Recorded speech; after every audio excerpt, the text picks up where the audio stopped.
Right. Welcome to our second lecture of the week, where we'll talk about spermatogenesis and hormonal regulation in the male reproductive system. So, as I talked about last class, this whole story starts with primordial germ cells in the yolk sac of the embryo that will eventually migrate to the future gonad and give rise to spermatogonia. And remember, spermatogonia are diploid. They have two sets of chromosomes. And they are the stem cells for sperm. So basically what these spermatogonia are going to do is they're going to undergo mitosis. And when they undergo mitosis, they'll produce two cells. One is another spermatogonium, which will stay near the basement membrane of the seminiferous tubule. And the other... these ones will remain undifferentiated, so these will remain as stem cells. And that's why they're staying in the basement membrane layer, so the most superficial layers. The other daughter cell, this diploid cell right here, is going to lose contact with the basement membrane, break off from that cluster of stem cells, and squeeze through the tight junctions of the sustentacular cells to make it further deep into the seminiferous tubule. So now we're following these spermatogonia, and they're going to undergo some differentiation that you can't really discuss, and this forms a primary spermatocyte. Now remember, this was formed by mitosis, and mitosis of a diploid cell is going to give you another diploid cell. So these primary spermatocytes are still diploid. However, once they start forming, the primary spermatocyte is going to almost immediately start copying its DNA and undergoing meiosis. This will form two cells, and the two cells formed by meiosis 1 are called secondary spermatocytes. And because they have done meiosis 1, both secondary spermatocytes are haploid.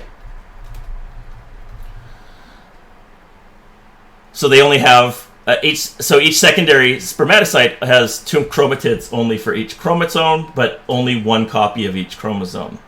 No DNA replication occurs in secondary spermatocytes, and what we see in the next level is meiosis 2 occurring. You recall the oocytes got locked in meiosis 1, whereas the spermatocytes are actually continuing on and completing meiosis 2, and that will cause the formation of 4 haploid cells, all slightly connected together by these cytoplasmic bridges, and they're called spermatids. So as a result of meiosis 1 and 2, the primary spermatocyte will give rise to 4 connected spermatids. No cell is lost in this process. Remember, in the female with the oocytes, 3 of the cells were lost as polar bodies, but not in the male. All 4 of these cells are going to give rise to sperm. So basically what you see is, as the spermatogenic cells proliferate, they fail to complete cytokinesis. And so you notice as these cells divide, they retain connections with one another. And this allows for sperm production so these connections are called cytoplasmic bridges, as I highlighted here. And I showed you with the spermatids, the cytoplasmic bridges. But they're basically cytoplasmic bridges in all of these stages of development of the sperm. And the reason for this is to allow the sperm production to be synchronized, regardless of whatever region of the seminiferous tubule you're in. There's another really exciting explanation for this as well, that only half the spermatids have X chromosomes. So the X chromosome contains the genes needed for spermatogenesis. So the idea is that's being proposed. It's a little wild right now. The gene products of the X chromosome containing cells can actually be transported through these cytoplasmic bridges and function in the Y chromosome containing cells, the ones that don't have all the X chromosomes. So that's actually really an interesting possibility as well. The final stage of spermatogenesis is called spermiogenesis. So this whole stage right here is called spermiogenesis. And the purpose of this stage is to take those haploid spermatids and mature them into actual sperm. There's no cell division that takes place during spermiogenesis. We've done the meiosis and mitosis already. And each spermatid will give rise to one mature single sperm cell. So here's spermiogenesis. So here we start off with our spermatid. And you can see that they have this very rather dull spherical morphology, the spermatids. But you see as the spermiogenesis proceeds, they develop into this more elongated, slender structure that you're much more familiar with. A couple trends that I would like to point out is that you see the development of this cap at one end, at sort of the head of the sperm, and that's called the acrosome, which we'll talk about in some detail in a second. We also see the development of the flagella, so the long tail that's obviously going to be propelling the sperm. Within the sort of base of the flagellum, you're going to see a lot of mitochondrial multiplication, so you're going to see an increase specifically around the base of the flagellum of just hundreds and hundreds and maybe even more mitochondria, just lots of rapid mitochondrial division. And also, as you see, a lot of the cytoplasm in the spermatid disappears. And recall, again, that was done through the activities of the sustentacular cells when they were phagocytosing the excess sperm that is clearly disappearing as we progress and mature these sperm. The final step is that sperm are released from their connections to sustentacular cells. This process is known as spermiation. And it is at this point when spermiation is done that the sperm are now free to basically swim around in the lumen of the seminiferous tubule. And what will push, actually that's actually a misnomer, the sperm can't swim by the point they leave the seminiferous tubule. There's actually a fluid secreted by the sustentacular cells that I told you about earlier that actually initially help push the sperm along their way, because the sperm can't swim yet. I like this slide because I just wanted to make sure this is clear. We have now talked about in the last 5 minutes spermatogenesis, spermiogenesis, and spermiation, and I can understand, of course, why that would be could be confusing. So let's just make sure we're okay with that. Spermatogenesis is the whole process. It's the process by which spermatogonia become primary spermatocytes, which become secondary spermatocytes, which become spermatids, which become sperm. Every single part of this is spermatogenesis. Spermiogenesis is a small subset of changes that happen at the end of spermatogenesis. It's the final stage of spermatogenesis in which the spermatids differentiate into sperm. Spermiation is a subset, basically the final stage of spermiogenesis, in which those newly formed sperm cells actually detach from the sustentacular cells. They detach from one another, and they're now free in the lumen of the seminiferous tubule. So just looking at the structure of the sperm briefly, you can see it has a head and a tail. I've talked about the loss of cytoplasm in the head, and that the cytoplasm of the head is being replaced, particularly at the top, with this cap called the acrosome. Basically the head of the sperm consists of the nucleus of the sperm and the acrosome. And again, the acrosome is doing something very important for fertilization that we'll talk about in some detail next week. The acrosome, in brief, though, is this cap-like structure. It's a vesicle, really. And it contains enzymes that will help the sperm penetrate a secondary oocyte and hence cause fertilization. That is maybe a little bit beyond the scope of this week, but it's something you should definitely be aware of. And this week you should be able to say at least that the acrosome contains enzymes that aid in fertilization. In particular, the enzymes are hyaluronidase, which you, I believe, have encountered in this course, and protease, which I believe you have also encountered in this course. That's really neither here nor there, but nonetheless, that's sort of it for the head of the sperm. The tail of the sperm itself is actually broken into 4 parts: the neck, the middle piece, the principal piece, and the end piece. The neck is this little constricted region behind the head, and it contains the sort of structures that are needed to start building the flagella. The mid piece right here is where all the mitochondria are found, and the mitochondria are, if you saw these in some detail, there's this beautiful sort of 3D spiral arrangement of mitochondria around the base of the flagellum. And obviously the purpose of this is all about ATP, because you're going to need ATP to make the flagella wiggle back and forth and swim. The principal piece is the longest and the main part of the tail, and it's really just the flagellum and the surrounding membrane. And there's a little part at the end where it tapers off at the terminal end, and that's called the end piece. And just to put this in perspective, the average man makes about 300 million sperm a day. And once they are outside the male body, they will live for about 48 hours. So when we talk and switch to hormonal control of the testes, I first want to say we don't really know what the initiating factors are.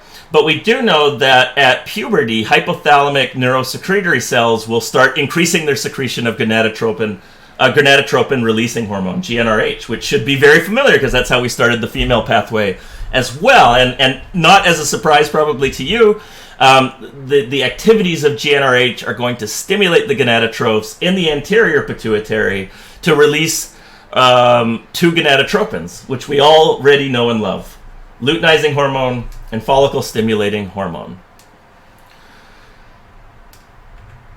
Luteinizing hormone will directly stimulate those interstitial cells, which are called Leydig cells in this, to produce testosterone. And the way that Leydig cells produce testosterone or synthesize testosterone is from accumulations of cholesterol in the testes. So they build testosterone off of cholesterol, and you can actually see this sort of classic cholesterol four-ring structure. Via negative feedback, actually, testosterone will go back and inhibit luteinizing hormone production, as well as go back and inhibit GnRH production in the hypothalamus. The follicle-stimulating hormone is then going to target those Sertoli or sustentacular cells. And that's what I'm going to talk about on the next slide. So FSH acts indirectly to promote spermatogenesis. So here's the FSH. It's obviously come from the GnRH attacking the anterior pituitary, causing the anterior pituitary to release the FSH. And what we see here is that, again, and just to remind you, here's the Leydig or the interstitial cell right here. So this is producing testosterone. And then here in the seminiferous tubule, we have the sustentacular cell, which is being stimulated by FSH. So the FSH is going to work with testosterone on the sustentacular cell. So the combination of testosterone from the interstitial cells and the stimulation of these cells by FSH is going to cause the sustentacular cells to make this molecule called androgen binding protein, or ABP. And this ABP will then get shot out into the lumen of the seminiferous tubules. And so what you're going to see is that, in other words, the androgen binding protein is going to start accumulating in the interstitial fluid surrounding the spermatogenic cells. The function of ABP is to bind to testosterone and keep testosterone levels as high as possible. And testosterone in those levels will be high enough to finish the final steps of spermatogenesis in the seminiferous tubules. I also mentioned that inhibin is sometimes produced, and once spermatogenesis has reached optimal levels, you're making enough sperm, the sustentacular cells are going to then release inhibin. Inhibin is named after its role in inhibiting specifically FSH from the anterior pituitary. So if spermatogenesis is proceeding too slowly, then less inhibition will be released. If spermatogenesis is producing too much, then inhibin will be increased more. So I just wanted to talk about the androgens for a second. We've been talking about testosterone, but there actually are a number of variants of it in some target cells, particularly those in the external genitals and the prostate. There's an enzyme with an unnecessary name here called 5-alpha reductase, and it converts testosterone into another androgen called dihydroxytestosterone, or DHT.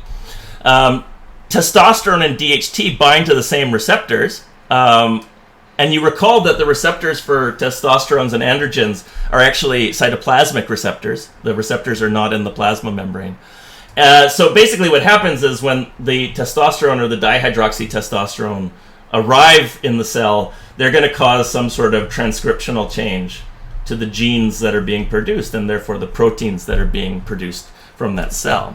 So before birth, Testosterone stimulates the male pattern of development of the reproductive system ducts, so all those ducts that we're going to talk about in the next lecture. Also the descent of the testes.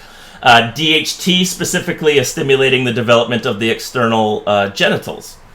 Testosterone also is converted in the brain to estrogen. So testosterone, in addition to get converted into DHT, can actually get converted into estrogen as well. And this particularly happens in the brain. And this is presumed to be playing a role of some sort, of course, in the development of certain regions of the male brain. At puberty, testosterone and DHT are going to bring about development and enlargement of the male sex organs. So you're going to start to see the development of male secondary sexual characteristics. And secondary sex characteristics are traits that distinguish males and females but don't have an actual role in reproduction. Men have broader shoulders, for example, and deeper voices. Those don't have a role directly in the reproductive act. This includes, as I already said, but there's muscular and skeletal growth changes that result in wide shoulders and narrower hips when compared to females, as well as more hair on the body, thicker skin, increased sebaceous gland secretion, and with the voice box, there's an enlargement of the larynx, and that's why you see the deeper voice. Androgens will also contribute to male sexual behavior and spermatogenesis, so we talk about sex drive, or also known as libido. This is due to the effects of androgens, and by the way, this also works in females as well. And recall, in that line, females do have androgens, but instead of being produced in the ovaries, they're produced in the adrenal cortex.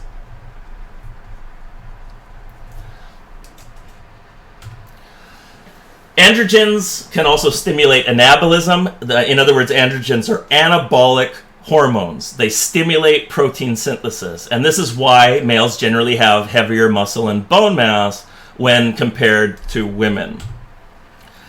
There is, of course, a negative feedback system that regulates testosterone production. When testosterone is in the blood and it increases in level a certain extent, you will see that it will eventually decrease the release of GnRH by the neurosecretory cells of the hypothalamus. And because of that, because less GnRH is reaching the anterior pituitary, less LH is being made, LH levels will fall, and with less stimulation by LH, the interstitial cells will secrete less testosterone, and thus homeostasis is restored. If the levels fall too low, the GnRH inhibition is reversed and testosterone will start being released again. Okay, so let's just show you here again. We're decreasing the levels of blood testosterone. The receptors for this stimulus are actually the cells that are secreting the GnRH in the first place. So they are the ones that are also detecting the stimulus of low blood testosterone. In response, they will decrease the amount of GnRH sent to the anterior pituitary. As a result of that, the anterior pituitary will send decreased amounts of luteinizing hormone, and therefore, because less luteinizing hormone is reaching the interstitial cells secrete less testosterone, and now we've successfully decreased our blood testosterone levels back to our homeostatic set point. Okay, that's the hormonal control, and then now we're going to go back into the anatomy of the male reproductive system and look through the system of ducts that are then going to carry the sperm ultimately out of the body. And I'll see you then.